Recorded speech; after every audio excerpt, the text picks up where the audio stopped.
রং মাখিয়ে নিয়ে আসি, সবার গায়ে রং দিয়ে ভূত করে দেবো। ও পুতেরা, হ্যাপি হোলি।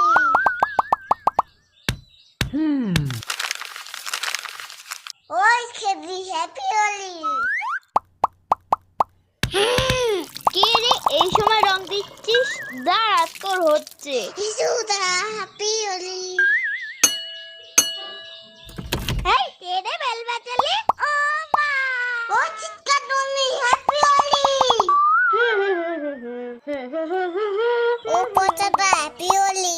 সবে স্নান করে উঠলাম আর তুই আমার গায়ে রং দিয়ে দিলি। দাঁড়া, দেখাচ্ছি মজা। হাই, কেমন আছো? তুমি কি ভালো আছো? হাই, কেমন আছো? তুমি কি ভালো আছো? কোন কোন জায়গায় ব্যথা গো বান্ধবী ললিতা? কোন কোন জায়গায় ব্যথা গো বান্ধবী ললিতা? তোর আমার গায়ে রং দিয়ে কেন রে? হ্যাপি হোলি।